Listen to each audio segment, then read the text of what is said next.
إلى حضرة النبي مصطفى رسول الله صلى الله عليه وسلم وعلى آله وأصحابه وأزواجه وذريته وخصوصا إلى روح السيد محمد العزب لهم الفاتحة. بسم الله الرحمن الرحيم.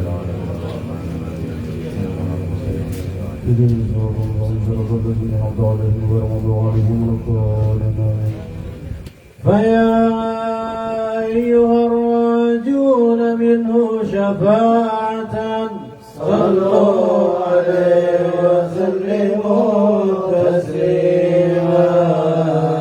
اللهم صل وسلم وبارك عليه وعلى آله. ويا أيها المشتاقون إلى رؤيا جماله صلوا عليه وسلموا تسليما. اللهم صل وسلم وبارك عليه وعلى آله. يا من يخطب وصاله يقظة ومناما صلوا عليه وسلموا تسليما. اللهم صل وسلم وبارك عليه وعلى آله. الجنة ونعيمها سعد لمن يصلي ويسلم ويبارك عليه. اللهم صل وسلم وبارك عليه وعلى آله. يا ربي صل على محمد أشرف بدر. يا ربي صل على محمد. يا ربي صل عليه وسلم. يا ربي صل على محمد أكرم داع يدعو إلى الحق. يا ربي صل على محمد. يا ربي صل عليه وسلم. يا ربي صل على محمد المصطفى الصادق المصدق. يا ربي صل على محمد. يا ربي صل عليه وسلم. يا ربي صل على محمد أحلى الورى منطقا وأصداق. يا ربي صل على محمد. يا ربي صل عليه وسلم. يا ربي صل على محمد أفضل من بالتقى تحقق. يا ربي صل على محمد. يا ربي صل عليه وسلم. يا ربي صل على محمد واجمع من الشمل ما تفرق. يا ربي صل على محمد. يا ربي صل عليه وسلم. يا ربي صل على محمد واصلح وسهل ما قد تعود. يا ربي صل على محمد. يا ربي صل عليه وسلم. يا ربي صل على محمد وافتح من الخير كل مغلق. يا ربي صل على محمد. يا ربي صل عليه وسلم. يا ربي صل على محمد وآله ومن للحبيب يعشق. يا ربي صل على محمد. يا ربي صل عليه وسلم. يا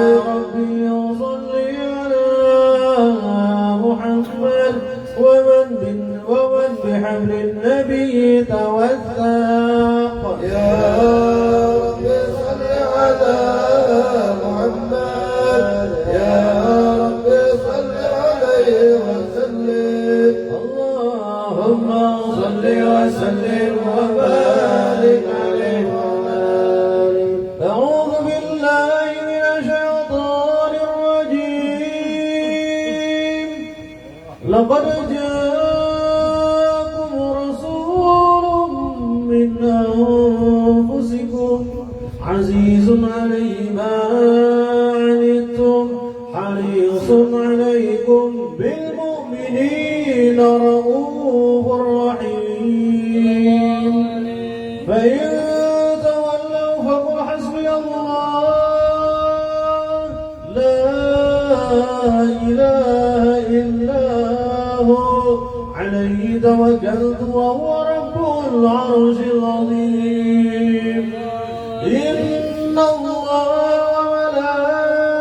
وملائكته يصلون على النبي يا أيها الذين آمنوا صلوا عليه وسلموا تسليما اللهم صل وسلم هي الحاجي هي الهادي بأجمل ذكرى هي الحاجي هي الحاجي بأجمل ذكرى صلوا معانا يا حطار صلوا معانا يا حطار فهو إيماني يوم المعاد فهو إيماني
حيث أنشأ الأرواح الناس معي وانقلت الأسماء درا مطرقا يا رب حسن صلاتك يا سلام ذلك سرمدا اللهم صل وسلم وبارك عليه وصل وسلم وبارك عليه وعلى آله.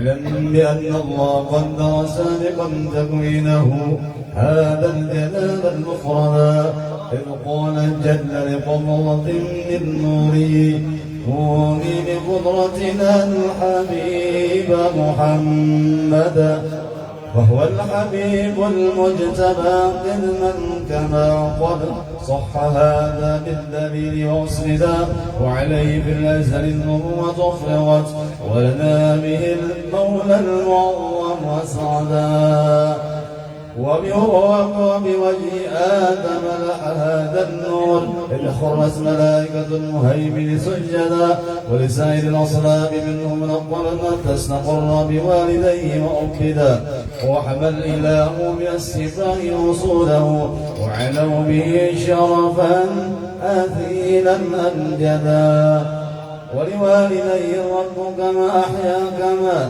قد جاء في الحديث وأجدا قد آمن حقا به فاستوجبا كل النجاة وبالجنان تخلدا فهما يقينا ناجيا ومن يقول بخلافنا ضل السبيل وأبعدا وكذا جميع وصوله مأواه دار النعيم كما رآه من اهتدى الصلاة للروح عليه السلام ذلك سرمدا اللهم صل وسلم وبارك عليه رمضان تجلى وابتسم طوبى للعبد إلى رمضان تجلى وابتسم طوبى للعبد إذا اغتنى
اللهم صل وسلم وبارك عليه وعلى آله.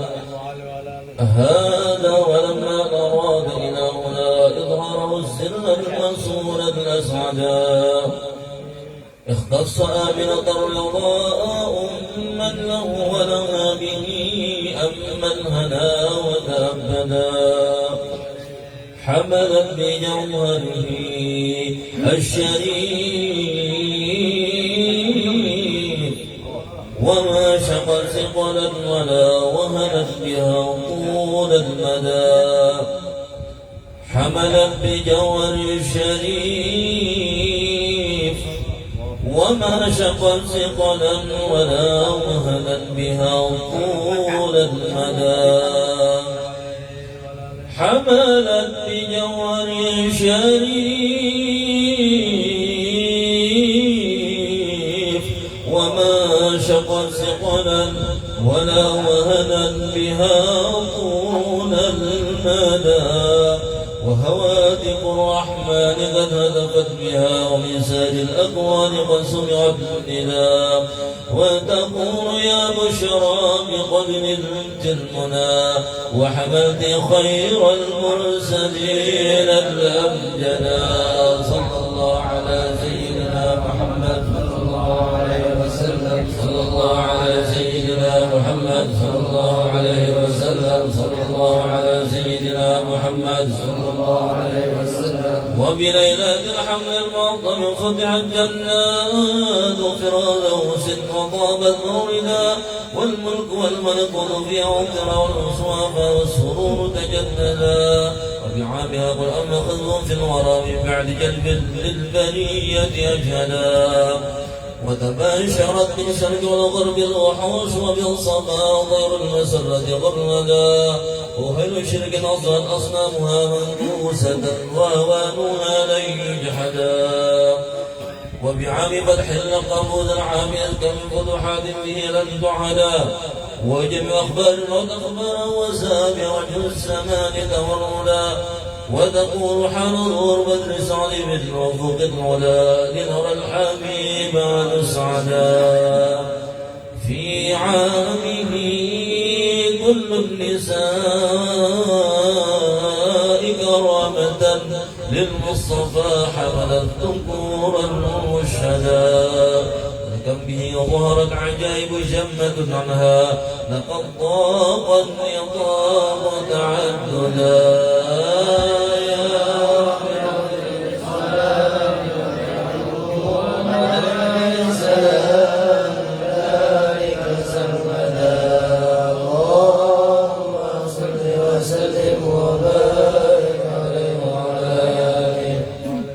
حمله لما مضى شهران قد وافى المنون وافى النبي الأجودا وبالطيبة قد كان ذلك متأتى أخوانه من أرض سام مسعدا وأقام ابنها عنده متوجعا صارا سقيما صابرا متجلدا وضربه قد أشرقت أنواره من زاره نال المنى والمقصدا ولدى تمام الحمد لله من حالة ولادة من أتانا مرسلا فترجل أرجاء هذا الكون من نفحاته وبدا الحبور مجددا وتنقص الأنوار صبح طلوعه أتى غدا ليل الضلال مبددا ولأمه بالخلق جاءت مريم وكذاك آسية التي منحت هدى وأتى من الفردوس معهما ليكون تأنيسا لها وترددا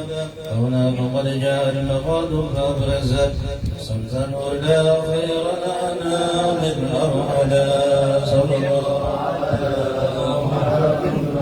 صلى الله عليه وسلم صلى الله على محمد يا ربي صل وسلم يا نبي سلام عليك يا رسول سلام عليك يا حبيب سلام عليك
قد كان طه المصطفى خير الورى خلقا وخلقا مثله لن يوجدا مبيض لون قد تسرب خمرة ذا طامة مربوعة سقيت ندى سهلا لخلق كثر حيته التي قد صرفت وعجيم رأس مجدا أغنى لإرنين أقر وواسعا فامه هوى برا وحسنا أوحدا وكفيل طرف كان سيدنا كذا يا جبهة فقد هلالا أرسدا وهوى حوائب دججت وتفرجت أسنانه مهمر خد أوردا وإذا مشى متكفئا فكأنما ينحط من صبب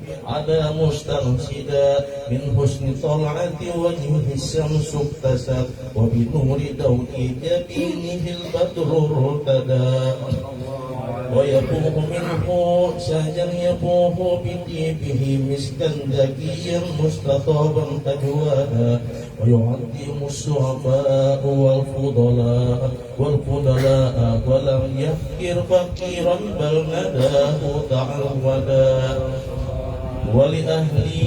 ولأهله ذا خدمة متواضعا لله في دار الفناء زاهدا وثوب يرقع بل ويخشف نحله والقدر يقبله ويشفه عن إله لله يرضى ثم يغضب إن فسد حرماته إذ في عواقبها الرد وتهابه كل الملوك جلالة ولمن يلاقي بالسلام قد ابتدى ويمازح الأصحاب حق مزاحه ولهم بنصح لا يزال مسددا كم من خصائص ليس يحصر جمعها وبها ختام الرسل أضحى مفردا يا رب أقم الصلاة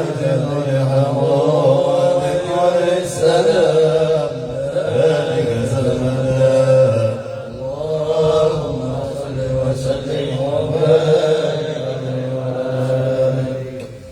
يا أهل بيت النبي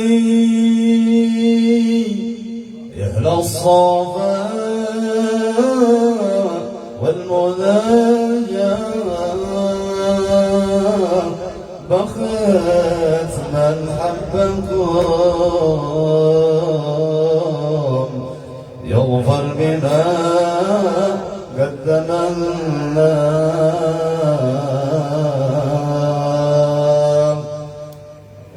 في رضا ربي يمشي في صباحه ومنساه يحصل مظالمه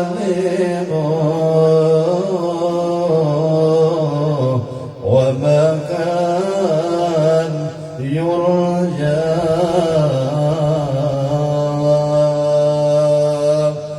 كل من حبكم يا منا يا منا يا منا بالشفاعة من المختار فيهم لغيا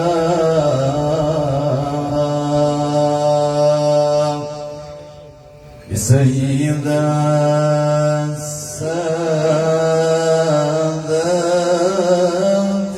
يا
اهدنا الصراط المستقيم صراط الذين أنعمت عليهم المغضوب عليهم ولا الضالين آمين آمين. بسم الله الرحمن الرحيم. الحمد لله رب العالمين والصلاة والسلام على أشرف المرسلين سيدنا مولانا محمد وعلى آله وصحبه أجمعين. ولولا قدم مرنا بالنجم والهدى كفرنا ونسأل المولى المقدس والنقل يا من إليه المنتهى والمرتدى ندعوك يا غوث الإيمان إليه قل بالخطوب لنا معينا منجدا وعلى وإذ الكتاب فأجلنا فالكل أضحى بالجميل معودا وبما نؤمن يا كريم فجد لنا فضلا وكن بالجود منك مزودا ومن بصرف النفس عن شهواتها وكف آل في هواه تقيدا ومن الجرائم تب علينا واهدنا واغفر لكل ما جنى وتعمدا ومن بعافية لمرضانا وجبل قياما بالمكارم عودا وبحلية الإيمان حل قلوبنا لها بأنوار المعارف عسيدا وإلى سواك فلا تكلنا واسقنا غيثا مغيثا للبرية جيدا وارسنا طه وازر خيره واغسل لمن قد رمى سوءا أوردا وكذا بلاد المسلمين احفظ لها جمعا وبالفرج القريب تعهدا وانزل الى سلطاننا في عناية وانصب الشرع الحنيف ومهدا ولديننا ثبت وقوي يقيننا كيما يقين ما نهاجره غدا ونبوذ من خير الورى بشفاعة ونعود في جنة عدن مقعدا ولأعطيك العجب الفقير محمد منشي في دار الكرامة خلدا وأدمه حسن الجوار بطيبة وارزقه سيرا عن سواك مجردا ولوالديه تلك ذرية ومنهم الستر الجميل مؤبدا وشيوخه أحبة ولقارئ ولسامع يشكي إليه ممجدا ويوجد هذا الخير واشكر سعيه واجعله في بعد القبول ممهدا وأجب دعانا إذ وعدت وهب لنا حسن الختام فحاس تخلف موعدا وصلاة مولانا وتسليم على أزكى شفيع البرية قد هدى والآل والأصحاب محبة صبب فأمانت شرتي بل أمندا إلهي يا إلهي يا إلهي إلهي توبة قبل الممات إلهي يا إلهي يا إلهي توبة قبل الممات إلهي يا إلهي يا إلهي توبة قبل الممات. صلى الله على سيدنا محمد وعلى آله وصحبه وسلم والحمد لله رب العالمين.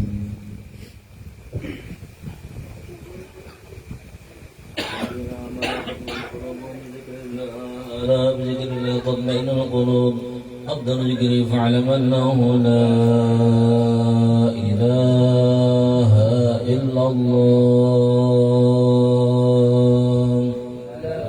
لا إله إلا الله لا إله إلا الله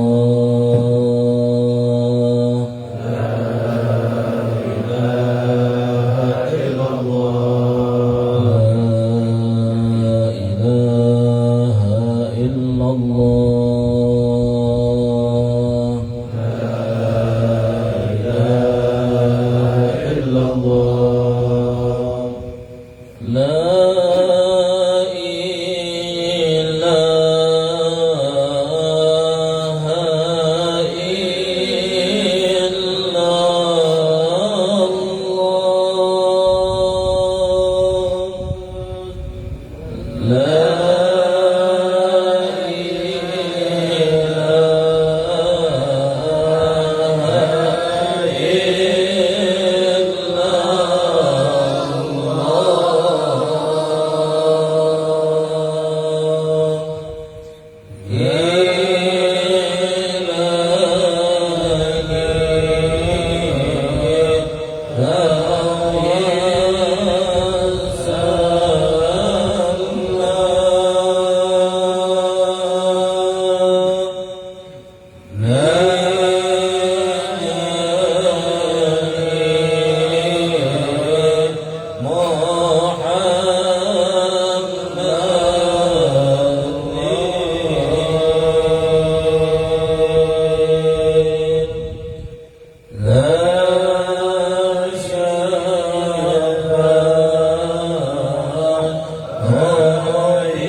لا إله إلا الله لا إله إلا الله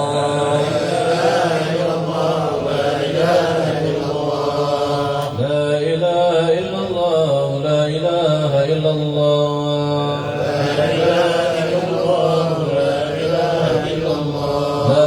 إله إلا الله سيدنا محمد رسول الله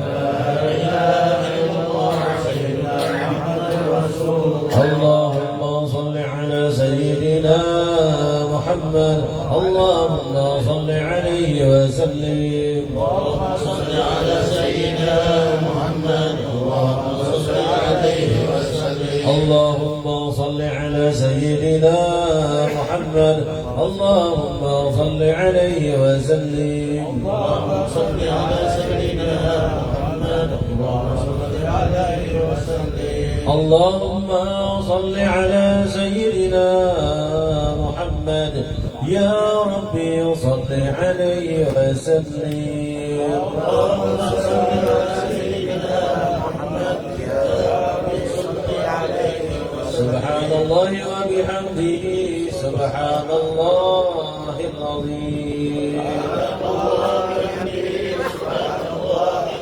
سبحان الله وبحمده سبحان الله العظيم سبحان الله وبحمده سبحان الله العلي العظيم يا الله يا الله يا الله يا الله يا الله يا الله يا الله يا الله يا الله يا الله يا الله يا الله يا الله يا الله يا الله يا الله اللهم صل على حبيبك سيدنا محمد وعلى آله وصحبه وسلم اللهم صل على حبيبك سيدنا محمد وعلى آله وصحبه وسلم اللهم صل على حبيبك سيدنا محمد وعلى آله وصحبه وسلم اللهم صل على حبيبك سيدنا محمد وعلى آله وصحبه وبارك وسلم اللهم صل على حبيبك سيدنا محمد وعلى آله وصحبه وبارك وسلم أجمعين اللهم صل على حبيبك سيدنا محمد وعلى آله وصحبه وبارك وسلم أجمعين سر الفاتحة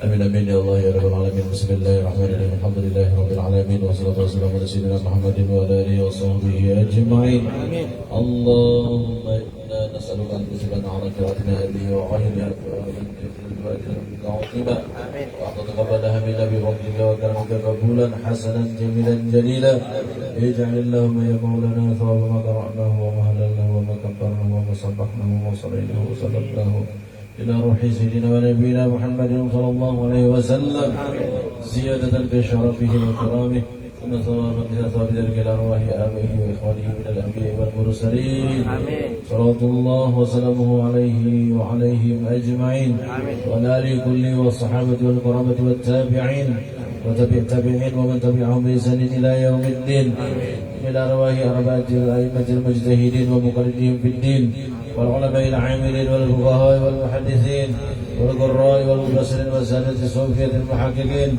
وتابعهم بإحسان إلى يوم الدين ثم أوصل وبلغ وتقبل ثواب قرأناه إلى جميع أولياء الله من مشارق الأرض إلى مغاربها برها وبحرها أينما كانوا وكانوا بعلمك وحلت أرواحهم يا مولانا يا رب العالمين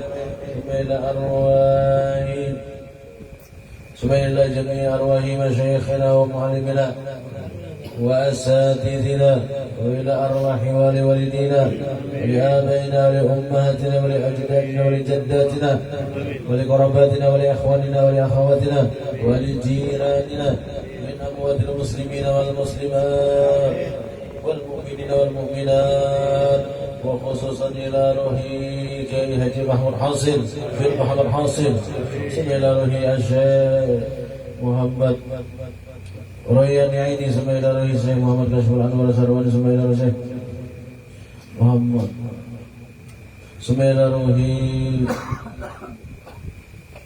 Hajjah Zainab binti Salamat Sumaila Rohi Wahidah binti Haji Darmawan Sumaila Rohi Marbani bin Abandi Wa ila Rohi Wali jina ajma'in Allahumma ghfir lahum warhamhum wa'afihim wa'fu anhum Allahumma ghfir lahum warhamhum wa'afihim wa'fu anhum Allahumma ghfir lahum warhamhum wa'afihim wa'fu anhum Allahumma ij'al quburahum ya Allah rawdatan min riyadil jinan wa la taj'al quburahum حفرة من حفار النيران اللهم إن كانوا من المحسنين فزد بإحسانهم وإن كانوا من المسيئين فتجاوز عن سيئاتهم اللهم انزل رحمة والنعمة والمغفرة والشفاعة لأرواحهم برحمتك يا أرحم الراحمين اللهم اجعل جميع لهم فداء لهم من النار وعتقا لهم من النار وسترا لهم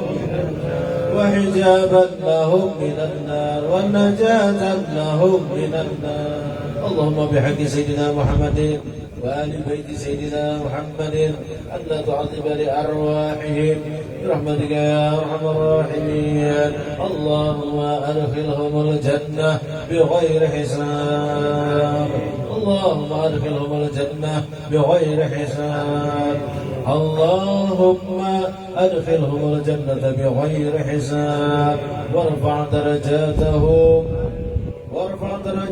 مع فرقة الأولى واحشر أرواحهم مع النبيين والمرسلين والشهداء والصالحين والأولياء والمتقين يا الله يا أرحم الراحمين ربنا اغفر لنا ولإخواننا الذين سبقونا بالإيمان ولا تجعل في قلوبنا غلا للذين آمنوا ربنا إنك رؤوف رحيم ربنا آتنا في الدنيا حسنة وفي الآخرة حسنة وقنا عذاب النار صلى الله على سيدنا محمد وعلى آله وصحبه وسلم والحمد لله رب العالمين يا الله أنت مقصودي يا الله أنت مقصودي يا الله أنت مقصودي يا الله أنت مقصودي يا الله أنت مقصودي يا الله أنت مقصودي يا الله رضاك مطلوبي يا الله رضاك مطلوبي يا الله رضاك مطلوبي يا الله رضاك مطلوبي يا الله رضاك مطلوبي يا الله رضاك مطلوبي يا الله غفرانك مرادي يا الله غفرانك مرادي يا الله غفرانك مرادي يا الله غفرانك مرادي يا الله غفرانك مرادي يا الله غفرانك مرادي يا رسول الله أنت مقصودي يا رسول الله أنت مقصودي يا رسول الله أنت مقصودي يا رسول الله أنت مقصودي يا رسول الله أنت مقصودي يا رسول الله أنت مقصودي يا رسول الله رضاك مطلوبي يا رسول الله رضاك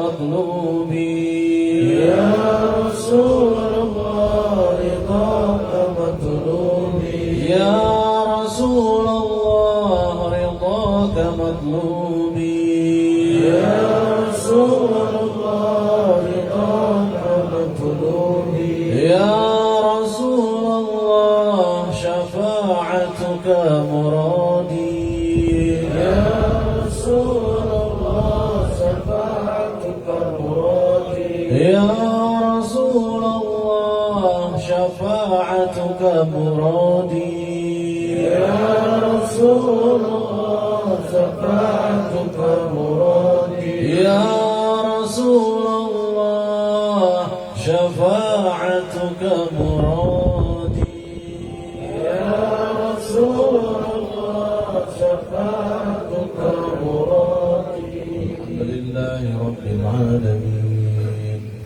السلام عليكم ورحمة الله وبركاته.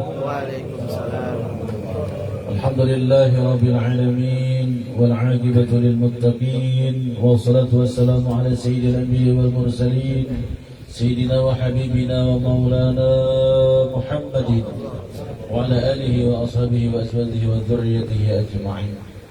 قالوا سبحانك لا علم لنا إلا ما علمتنا إنك أنت العليم الحكيم. لا حول ولا قوة إلا بالله العلي العظيم. رب اشرح لي صدري ويسر لي أمري واحلل عقدة من لساني يفقهوا قولي.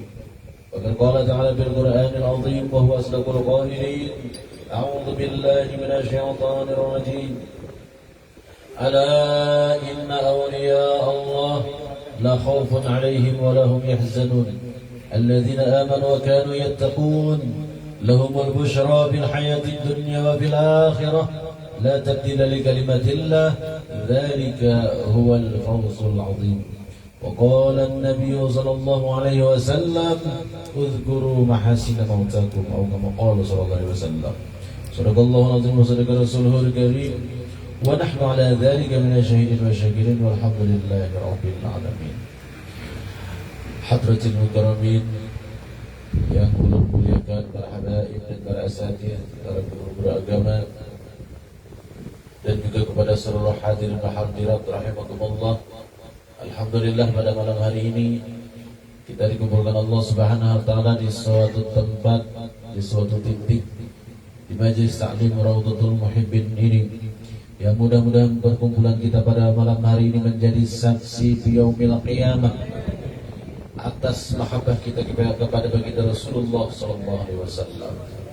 Mudah-mudahan dengan adanya perkumpulan kita bermajlis semacam ini menjadi penyebab maghfirah dari Allah Subhanahu wa taala, mendapatkan keampunan dosa-dosa kita di masa lalu, dan mudah-mudahan sebagai penyebab turunnya rahmat Allah Subhanahu wa taala, dan juga mudah-mudahan kita kelak mati dalam keadaan husnul khatimah. Amin Allahumma amin ya rabbal alamin. Masyaallah hadirin jamaah Majelis Raudhatul Muhibbin yang dirahmati Allah.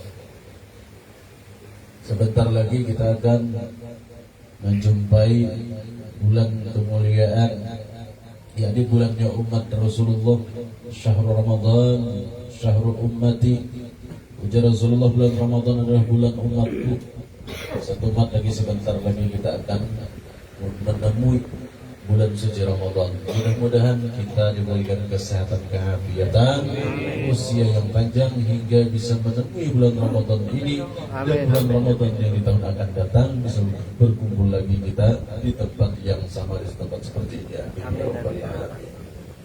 Jadi sebelumnya kita mudah-mudahan belum minta ridho, minta halal kepada si pian sabarataan jika ada yang kurang nyaman hadir di majelis ini atau dari segi pelayanan, mohon maaf, atau dari segala kata-kata, karena ini kita hendak menjumpai bulan Ramadan ini, jadi marilah kita saling berilaan. Mudah-mudahan kita amal ibadah kita di bulan Ramadan nanti menjadi dilipat gandakan oleh Allah Subhanahu wa taala. Karena bulan Ramadan ini bulan kemuliaan, Syahrul Karim. Di sini kita tadi membacakan haul yang pertama daripada guru mulia, yaitu Kiai Haji Mahmud Hasil Parangkaraya. Setahun sudah sedang wafat, pengarang daripada kitab Simpanan Berharga, kayu baik Baik saratang sarutung dan wajah sampai kaputing. Empat itu karangan sidin. Karangan kitab yang kelima kada sampai tuntung meninggal. Itu kita doakan sidin, mudah-mudahan Allah lapangkan kuburnya, mudah-mudahan Allah terangi kuburnya, Allah luaskan kuburnya, dan mudah-mudahan Allah jadikan kubur beliau yaitu suatu kebun daripada kebun surganya Allah, raudhah min riyadhil jannah. Amin ya rabbal alamin. Nah, jadi mudah-mudahan kita menghauli guru kita tadi, kita mendapatkan keberkahan. Amin. Beliau itu adalah salah seorang murid daripada Syekh Abdul Syukur kalau tiram Banjar Masin. Situ beliau khususnya memperdalam mengkaji tentang ilmu Nur Muhammad. Mudah-mudahan keberkahannya juga mengalir kepada kita yang hadir di sini. Amin. Kemudian lagi untuk mempersingkat waktu, kita membaca kitab yang ditulis oleh almarhum pengarang yang kita hauli tadi.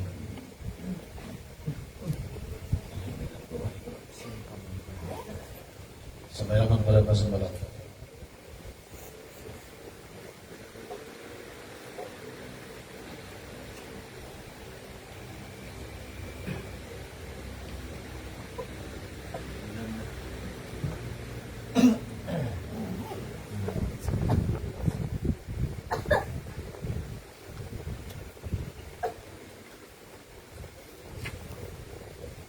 Sebelum kita membaca, marilah kita bersama-sama mengirimkan suratul Fatihah kepada pengarang, mudah-mudahan menjadi penyebab keberkahan.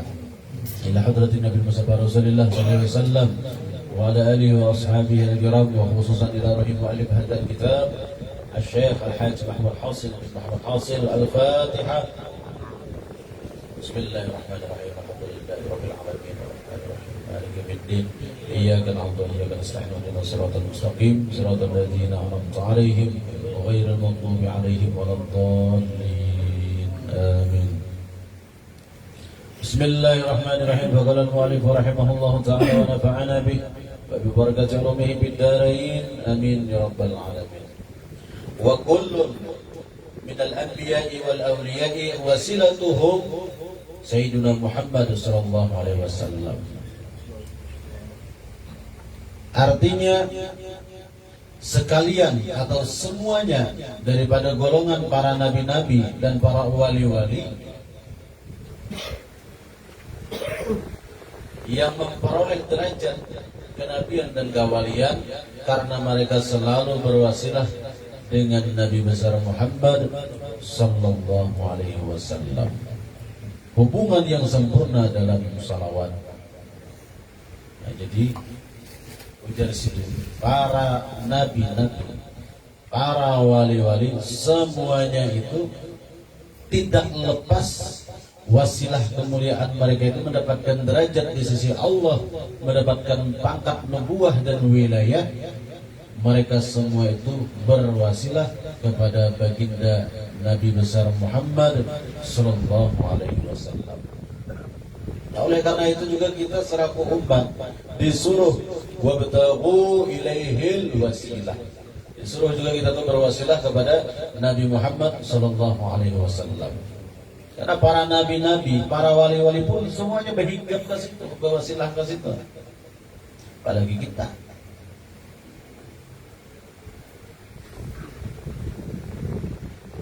Kadang-kadang ada berkat Rasulullah semuaan dari Nabi Adam sampai ke Nabiullah Isa alaihissalam dapat derajat nubuwah, dapat derajat kenabian, itu berkah daripada nur baginda Muhammad sallallahu alaihi wasallam. Juga semua para aulia Allah.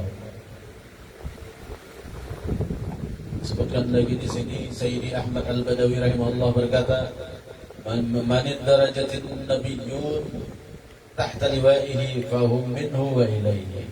Artinya, orang yang memperoleh derajat kenabian ialah orang yang di bawah kadamnya Nabi Muhammad SAW, yakni orang yang berwasilah dengan Nabi Muhammad SAW dan menisbahkan rohaninya kepada Nabi Muhammad SAW dengan hakul yakin atau dengan sebenar-benar yakin. Jadi para nabiyun, para nabi-nabi semuanya itu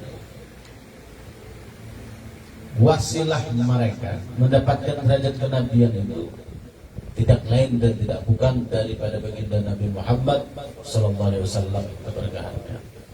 Makanya Sidin sebagai imam di ketika Isra wal Mi'raj, para nabi-nabi rohaniah, para nabi-nabi semuanya sebagai makmum. Nabi Muhammad nama imaminya karena menandakan Sidin yang paling tua, yang paling berwibawa. Sidin juga yang mahambur rahmat, yang mahambur barakat kepada para nabi-nabi tersebut. Itu tadi yang disebutkan dalam Sumtu Duror, kuntu awalan nabiyyin, aku ini Rasulullah paling tua di antara para nabi-nabi. Kuntu awalan nabiyyin fil khalqi, Allah Ta'ala menciptakan aku ini sebagai nabi yang paling awal. Akan tetapi wa akhirahum fil ba'th, akan tapi paling akhir dibangkitkan, paling akhir dizahirkan di muka bumi. Tetapi rohaniah beliau nang awal-awal Allah Subhanahu wa taala ciptakan. Innallaha khalaqa qabla al-asya nura nabiyyi Muhammad min nuri.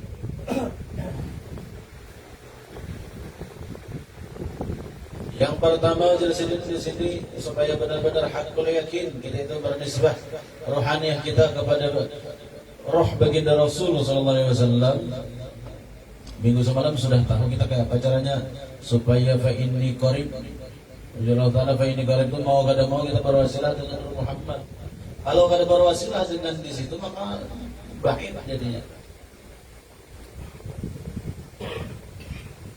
Semakin ada bin makin jauh. Tetapi kalau orang jalan rohaniah langsung rohku ini bin abil arwah. Abil arwah atau abul arwah Sayyiduna Ahmad itu yang paling akrab dengan zat ahad atau jalan qaribnya. Tidak lain lagi jalannya jalan mereka itu membuktikan wa idza sa'alaka ibadi anni fa inni qarib. Wa idza sa'alaka, jikalau bertanya kepada engkau hai Muhammad ujar Allah Ta'ala anni. Wa idza sa'alaka ibadi, apabila bertanya kepada engkau hai Muhammad hamba-hambaku anni tentang aku, jawabannya apa sih? Fa inni qaribun, aku adalah Tuhan, maka sesungguhnya aku adalah Tuhan yang qarib, Tuhan yang dekat. Kedekatan Tuhan dengan kita itu mau kada mau kita tuh caranya satu-satunya, tidak ada jalan yang lain adalah berwasilah dengan Muhammad sallallahu alaihi wasallam. Kalau ada jalan yang lain cari dia, mana lagi jalannya? Karena zatul ahadiyah, zat Allah Subhanahu wa taala yang mengatakan qarib tadi, laisa lahu zaman, tidak ada terkait baginya itu waktu dan tempat. Az-zaman wal makan enggak ada. Kayak apa cara mengkaribkannya, mendekatkannya? Makanya wasilatuhu Sayyidina Muhammad sallallahu alaihi wasallam. Dengan berwasilah itu tadi. Mengkada berwasilah secara rohaniah, kasih itu kada kita mendapatkan zautnya daripada fa inni qarib tadi.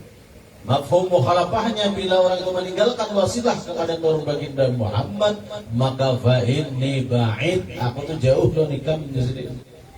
Itu tuh maksudnya. Kenapa jadi jauh? Ya jauh memang. Ya, karena mengandalkan rohaniahnya.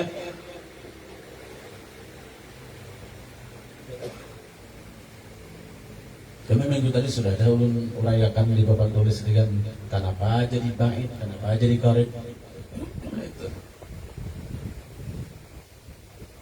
Makanya nang di syahid situ fa ini qaribnya itu jalan satu-satunya untuk mendekatkan diri mukarrabin tadi, yaitu dengan wasilah kepada nur baginda Muhammad SAW. Tidak ada yang lain selain itu. Cari bagian ada lagi. Ada yang ada wasilahan siapa? Bukan Wahabiyah. Yang langsung mencari zat tanpa perantara. Langsung Allah Ta'ala jalan yang mulai. Ya, ada wasilahan. Kamanakah mang menujuakan zat nang ada arah, ada waktu minta. Andang tanpa wasilah. Kasihnya itu wasilah setelah ada nama sepeda, ada yang pakaikan apa naik motor, ada yang pakai mobil, wasilah keberadaan. Kalau tadi kasih nenek,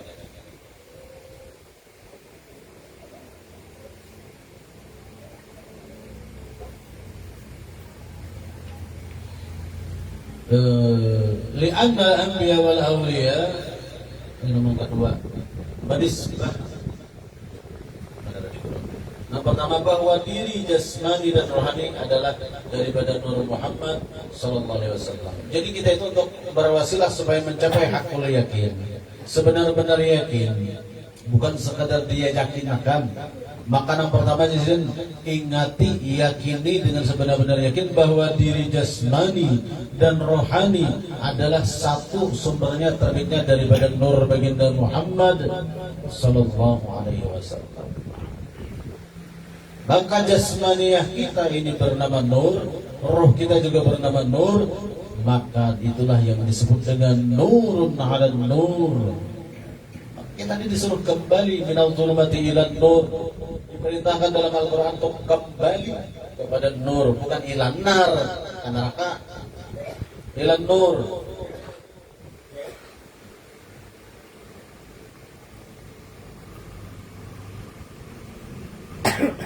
Kayak masa menjabat derajat akal yakin tadi, bahwasanya rohani dan jasmani kita min nuri Muhammadin sallallahu alaihi wasallam.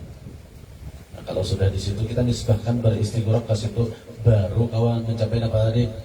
Fa inni qarib tadi, lalu benar ya Allah, sadaqta ya Rabbi, benar apa yang kau firmankan ya Allah, benar apa yang kau firmankan wahai Tuhanku. Wa nahnu aqrabu ilaihi min hablil warid, aku ini lebih dekat daripada urat lehermu hai hamba-Ku ya Allah. Maksudnya apa di situ? Nur sidin. Lingkungan kita ini Nur sidin, Nurullah. Nurnya Allah itu yakni Nur Muhammad SAW, karena min nurihi, dari nur zatnya Allah. Mungkin ada lewat situ, ada jalan lain. Anda apa? Merasakan kedekatan diri antara hamba dengan Tuhannya. Jalan mana daripada jalan situ? Satu-satunya jalan hanya lewat wasilah Nur baginda Muhammad sallallahu alaihi wasallam. Jadi dari Guru Muhammad di sini mengatakan bahwa diri jasmani dan rohani adalah daripada Nur Muhammad sallallahu alaihi wasallam. Yakini itu sangat yakin-yakinnya secara hakul yakin. Karena diri insannya ada dua, diri jasmani dan rohani. Wa min hutabara'an wujud khalqan ba'da khalqin bima hadatsa wa taqaddam. Al-insanu sirri wa anasiruhu jalla ta'ala. Apa maksudnya itu al-insanu sirri? Dalam hadis qudsi disebutkan al-insanu sirri, manusia itu rahasiaku. Rahasianya si manusia dengan Allah. Di balik diri manusia ini ada yang namanya jasmani,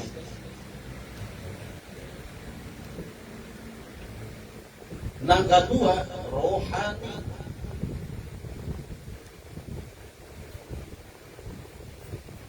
Dua-duanya ini tadi maksudnya min nuri Muhammadin sallallahu alaihi wasallam. Itulah yang dimaksud sirri, rahasia itu.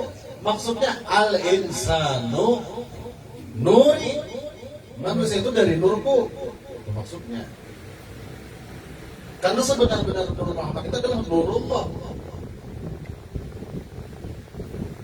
Jasmani kita dari kuitan dari abah mama ya, kalau daripada abah mama, abi wa ummi. Abi wa ummi anggaplah dari bin bulan sampai ke Adam alaihi salam. Sang Adam dicipta daripada tanah, daripada turab. Tanah dari air, air daripada angin, angin daripada api, wan naru min nurin, min nurin. Berarti silsilah jasmaniyah kita pucuknya, berarti si jasmaninya si atau si insan, anggapnya insan ngarannya utuh.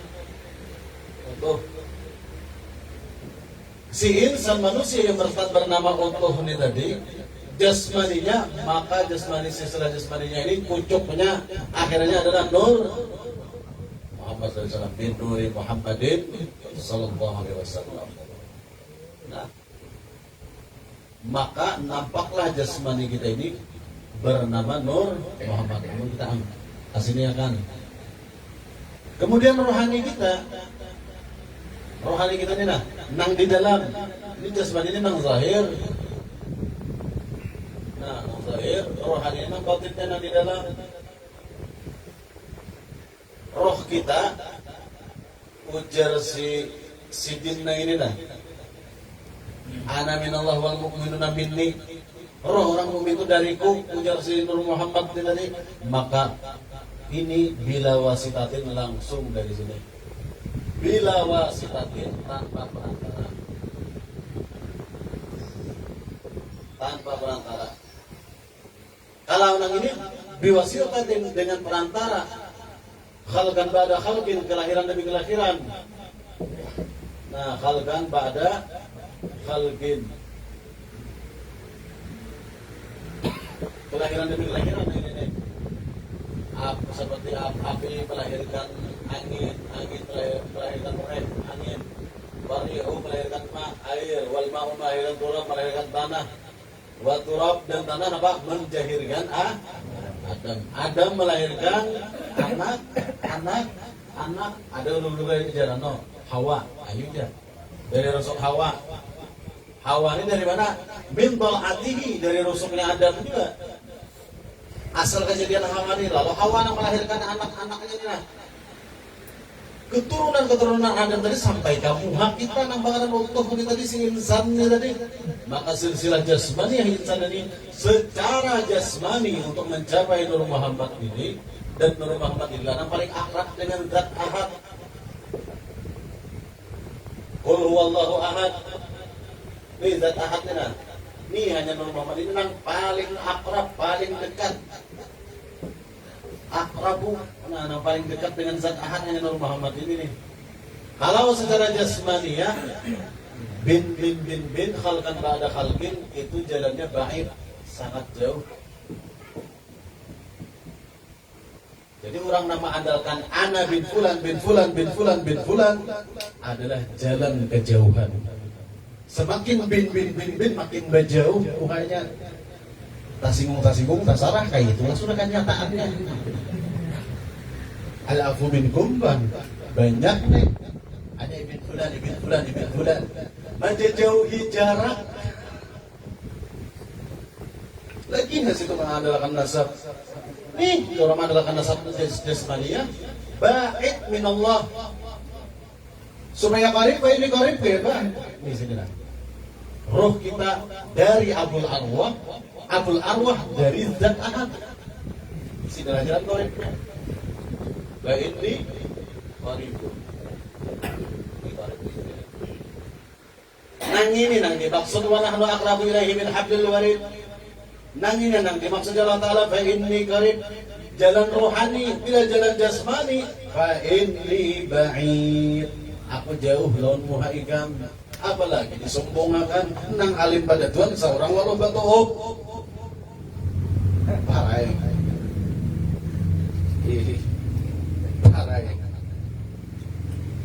Nang bakubau bakain kuning bakubah kemarin na seorang kemarin na seorang bang. Nah, parai kalau ini nang banyak penyakit daripada orang-orang nang kuliah nuntut ilmu mengandalkan pada Tuhan. Kada paham jalur Nur Muhammad bilang makin menjadi hijab bin jadi hijab. Akhirnya sir pada Tuhan kada masuk ma'antul. Nah, ma'antul. Akhirnya kita pada Tuhan yang dikarang darinya diwarisi orang lain.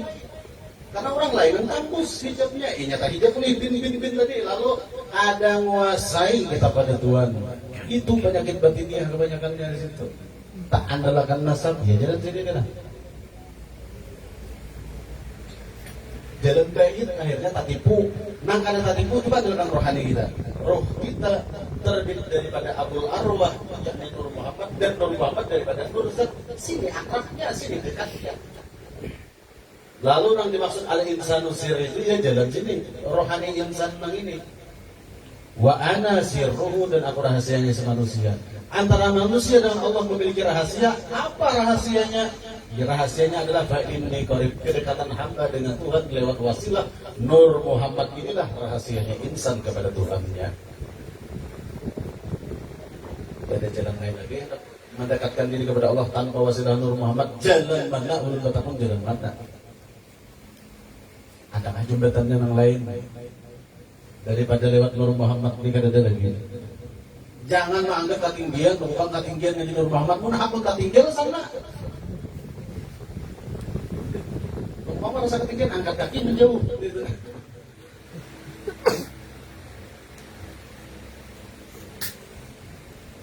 Orang supaya nyaman bawa silah uang. Coba biarlah ada di besi mobil, tapi bawa silah 4 tahun orang nang mobil terasa aja kalau sampainya. Ya tetap buat kita pada sapinahnya Rasulullah, ke kapalnya Rasulullah 4 tuh itu sampai walaupun bukan pemilik. Itu makna bawa silah itu tadi. Lalu Jalsidin di sini yakini bujur-bujur bahwasanya jasmani dan rohani itu min nuri Muhammadin. Memang jasmani ini dari abi wa ummi, dari abah dan mama. Tapi abah mama itu Bani Adam juga, keturunan Adam. Dan Adam dari tanah, tanah dari air, air dari angin, angin dari api daripada nur juga. Maka silsilah jasmani kita tembus juga kepada Nur Muhammad. Tapi baik, jauh. Nang karib lewat mana? Rohani kita. Roh kita daripada Nur Muhammad daripada Nur Ahad. Itulah akrabnya. Tidak ada jalan lain lagi. Pada lewat roh kita mengakrabkan diri kepada Allah Subhanahu wa taala. Salah besar mengandalkan bin kejauhan. Ini kebanyakannya tuh dimandalkan bin tadi. Makan bahan hijab. Taubatlah bagi orang-orang di situlah. Mana bahan dinding, mana bahan hijab, malah menjadi baik bukan menjadi korek. Walau ujung-ujungnya mantuk juga kan Nur Muhammad cuma baik tadi. Nah dicarikan korek, ya lewat rohaninya. Rohaninya.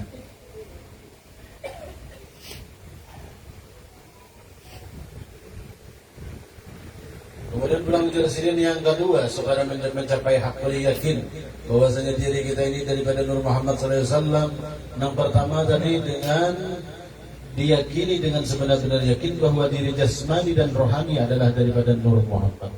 Memang dari situ kecuali hakun baik pikat nang lain, rohku daripada api neraka dan jangan situ. Karena memaksakan aja. Aku dihidapnya rohku terbit daripada Nur Muhammad dari api neraka jahanam aja. Silahkan iktikadmu itu. Kebubungulan. Yang kedua, menisbahkan atau membangsakan rohaninya kepada Nabi Muhammad sallallahu alaihi wasallam. Nah itulah semalam ana Abul Arwah wa Adam Abul Bashar. Adam itu bapaknya batang tubuh, dan Nur Muhammad, rohnya Rasulullah ini adalah induknya, bapaknya segala roh kita. Jadi Nabi Adam itu Abul Bashar, Nabi Adam itu bapaknya batang tubuh kita. Rasulullah itu Sayyiduna Ahmad itu adalah induk atau bapaknya roh kita. Menyakiti jasmani orang seolah-olah sama menyakiti Nabi Adam, menyakiti hati seseorang seolah-olah menyakiti hatinya Rasulullah SAW. Lalu disitulah al-mu'min, akhul mu'min. Orang non mukmin itu bersaudara dengan mukmin lainnya. Kalau jasadil wahid seperti satu jasad. Mukmin, asal mukmin ajalah. Mukmin nang mana garang? Ana minallah wal mu'minuna minni. Aku dari nurnya Allah dan rohnya orang beriman daripada nurku. Mu'minunal kamilun. Mukmin nang kamil. mukmin yang sempurna pengenalannya, mukmin yang binando dengan jati dirinya, mukmin yang binando dengan asal kejadian dirinya, mukmin yang binando dengan man arab sahabakan arab yakni mengenal asal daripada roh dan jasadnya, satu titik terbit daripada nur baginda Muhammad sallallahu alaihi wasallam. Itulah yang dimaksud dengan wal mu'minuna minni. Mempercayai, mengimani bahwasanya roh dan jasadnya ini tiada lain terbitnya daripada nuktatul wujud, daripada Nur Muhammad sallallahu alaihi wasallam.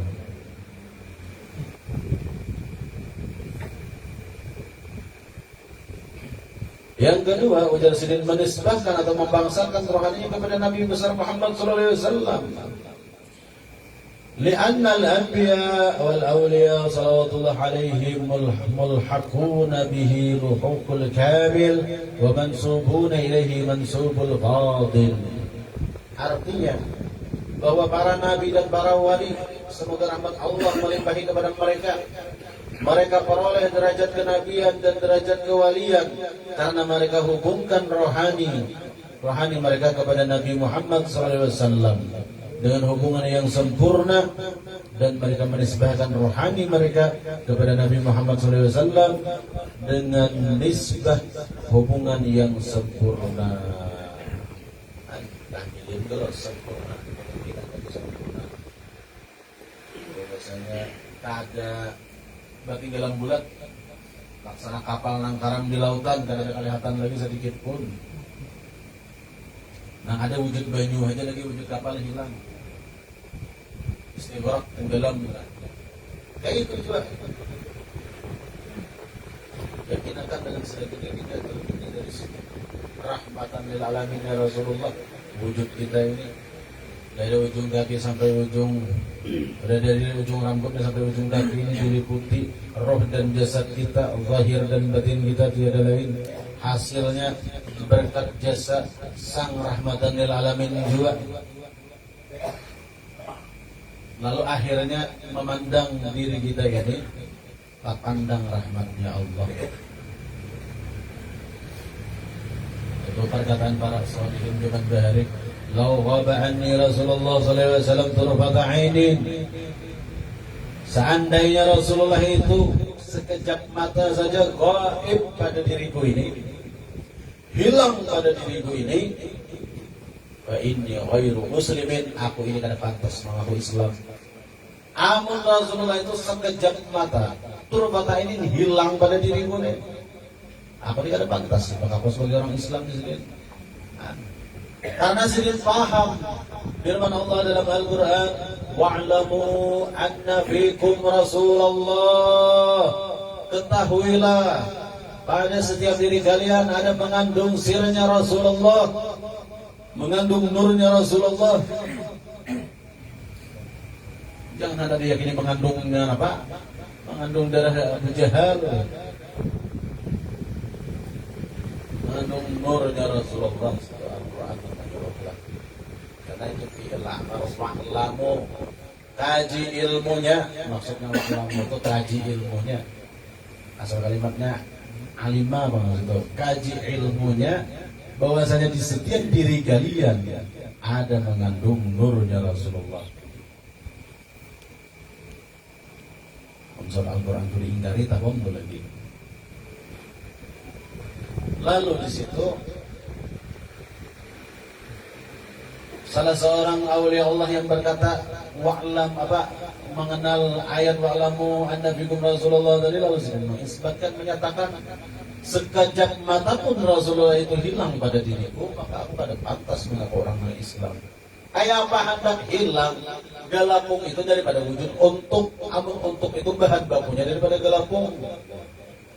Ayat apa caranya si untuk hendak menghilangkan, menggaibakan galapung, sementara si untuk itu asal muasal kejadian dirinya daripada si apa, untuk tadi kejadiannya daripada galapung, daripada tepung.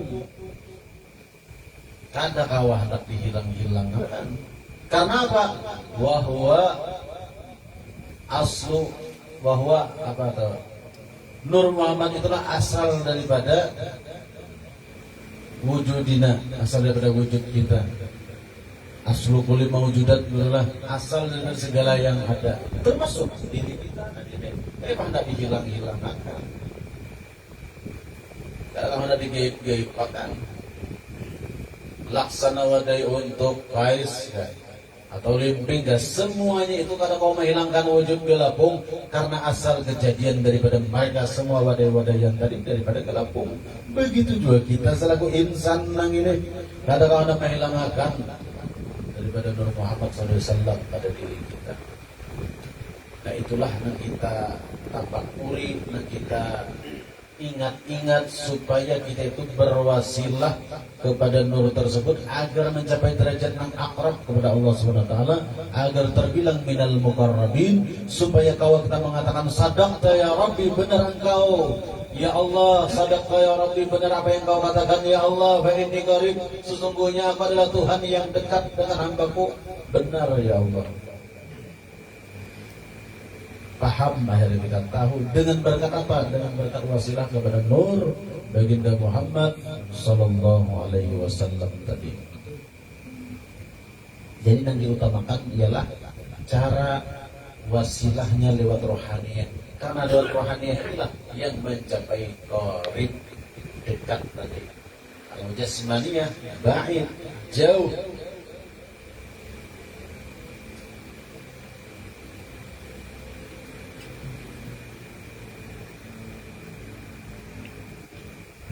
لأن الأنبياء والأولياء صلوات الله عليهم ملحقون به لحوق الكامل ومنسوبون إليه منسوب الفاضل. Bahwa para nabi-nabi dan para wali-wali, semoga rahmat Allah melimpahi kepada mereka, mereka beroleh derajat kenabian dan derajat kewalian karena mereka hubungkan rohani mereka kepada Nabi Muhammad SAW dengan hubungan yang sempurna, dan mereka menisbahkan rohani mereka kepada Nabi Muhammad SAW dengan nisbah hubungan yang sempurna. Artinya itu kada berkukulitan lagi, tinggal bulan yakin sebujur-bujur yakin roh dan jasad kita memang dari situ, kada dari yang lain. Yakin dengan firman Allah Subhanahu wa taala, qad ja'akum minallahi nurun wa kitabun mubin. Qad ja'akum minallah, sungguh telah datang kepada sungguh telah datang kepada kalian dari Allah. Apa yang datang dari Allah? Nurun, yakni Muhammadun di situ. Sang Nur Muhammad.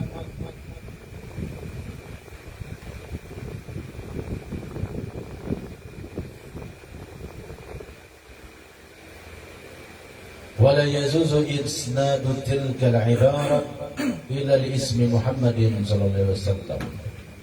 Artinya tidak diperbolehkan menyandarkan kepada segala ibarat-ibarat melainkan hanya kepada Nabi Muhammad SAW.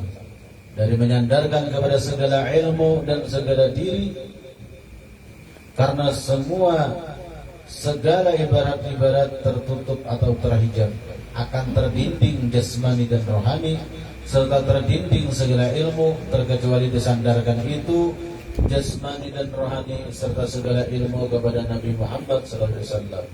Tidak terdinding amal, terbuka hijab diri, terbuka pula pintu keampunan, keridhaan serta pintu rahmat, juga terbuka pintu hadrat Tuhan. Hendak membuka pintu hadrat Tuhan, hendak membuka pintu hadrat Allah Ta'ala agar rahmat Allah tercurah kepada diri seorang hamba, jalannya, pintunya adalah baginda Muhammad SAW. Anta babullahi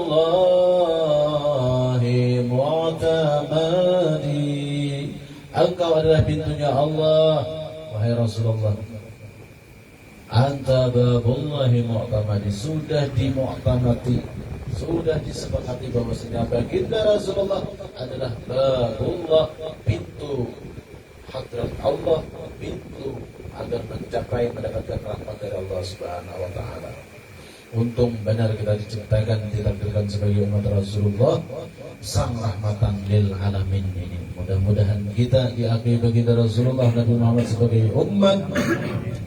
Mudah-mudahan kita semua yang hadir di sini dipinang duit sidin wajah kita sebagai umat, dan mudah-mudahan rohaniyah kita terhubung kepada Sayyidina Muhammad, dan mudah-mudahan kita juga selamat daripada siksa yaumil qiyamah, dan mudah-mudahan kita bisa berkumpul di hadrat baginda Rasulullah SAW dengan berkah nur sidin yang ada terkandung pada roh dan jasad kita sebagai saksi kelak pada yaumil qiyamah. Kita adalah umat sidin, kita adalah pecinta sidin, dan mudah-mudahan baginda Rasulullah SAW memberikan syafaatil uzmanya kepada kita semua, kepada kedua orang tua kita, anak, istri dan cucu kita. Mudah-mudahan diselamatkan oleh Allah Subhanahu wa taala dunia akhirat, dijaga daripada fitnah-fitnah akhir zaman. Mudah-mudahan Allah kabulkan segala hajat-hajat kita dengan berkah nur baginda Muhammad sallallahu alaihi wasallam. Semoga Allah sehatkan jasmani kita dengan berkah nur baginda Muhammad sallallahu alaihi wasallam, dan mudah-mudahan Allah jadikan kita hamba yang lebih baik lagi setelah menjalani bulan Ramadan di tahun ini, menjadi hamba yang lebih taat lagi, lebih bermakrifat lagi kepada Allah, dan lebih tinggi lagi mahabbah kita kepada baginda Rasulullah dengan mengikuti langkah sunnahnya secara zahiran wa batinan, mati dalam keadaan beriman, husnul khatimah, amin ya rabbal alamin. Salah khilaf mohon maaf saudara taat. Jadi kita insyaallah setelah ini diburu sudah majelis tawakuf dahulu berhenti satu mat. Jadi karena mungkin insyaallah habis Idul Fitri, mungkin bulan kedua setelah hari raya dan akan mulai jalan pulang majelis. Jadi berikan sebenarnya mudah-mudahan Allah sehatkan kita, bawa pulang kita setelah ini, dan mudah-mudahan Ramadan tahun ini dan tahun depan kita bisa jalani dalam keadaan lancar syarul afiyah, amin ya rabbal alamin. Billahi taufiq wal hidayah wa ridha wal inayah. Assalamualaikum warahmatullahi wabarakatuh. Al-Fatihah. A'udzu billahi minasyaitonir rajim. Bismillahirrahmanirrahim. Alhamdulillahi rabbil alamin arrahmanir rahim maliki yaumiddin. Iyyaka na'budu wa iyyaka nasta'in ihdinas siratal mustaqim siratal ladzina an'amta 'alaihim ghairil maghdubi 'alaihim waladdallin. Amin. Amin. Bismillahirrahmanirrahim. Alhamdulillahirabbil alamin wassalatu wassalamu ala sayyidina Muhammadin wa ala alihi washabihi ajmain. Allahumma shalli ala sayyidina Muhammadin salatan tuhsinu biha lana al-akhlaq wa tuwasi'u biha lana al-arzaq wa ala alihi washabihi wa sallim. Allahumma iftah 'alaina futuhal 'arifin. Allahumma iftah 'alaina futuhal 'arifin. Allahumma iftah 'alaina futuhal 'arifin wa nawwir qulubana ya Allah بنور نبيك محمد صلى الله عليه وسلم واجعلنا يا الله نورا بحق النور ظاهرا وباطنا برحمتك يا أرحم الراحمين. يا نور يا نور يا نور اجعلنا نورا بحق النور. صلى الله على سيدنا محمد وعلى آله وصحبه وسلم والحمد لله رب العالمين. يا ربي بالمصطفى بلغ مقاصدنا واغفر لنا ما مضى يا واسع الكرم. يا ربي بالمصطفى بلغ مقاصدنا واغفر لنا ما مضى يا واسع الكرم. يا ربي بالمصطفى بلغ مقاصدنا واغفر لنا ما مضى يا واسع الكرم. يا أرحم الراحمين يا أرحم الراحمين يا أرحم الراحمين فرج على المسلمين. يا أرحم الراحمين يا أرحم الراحمين يا أرحم الراحمين فرج على المسلمين. يا أرحم الراحمين يا أرحم الراحمين يا أرحم الراحمين فرج على المسلمين. تقبل الله منكم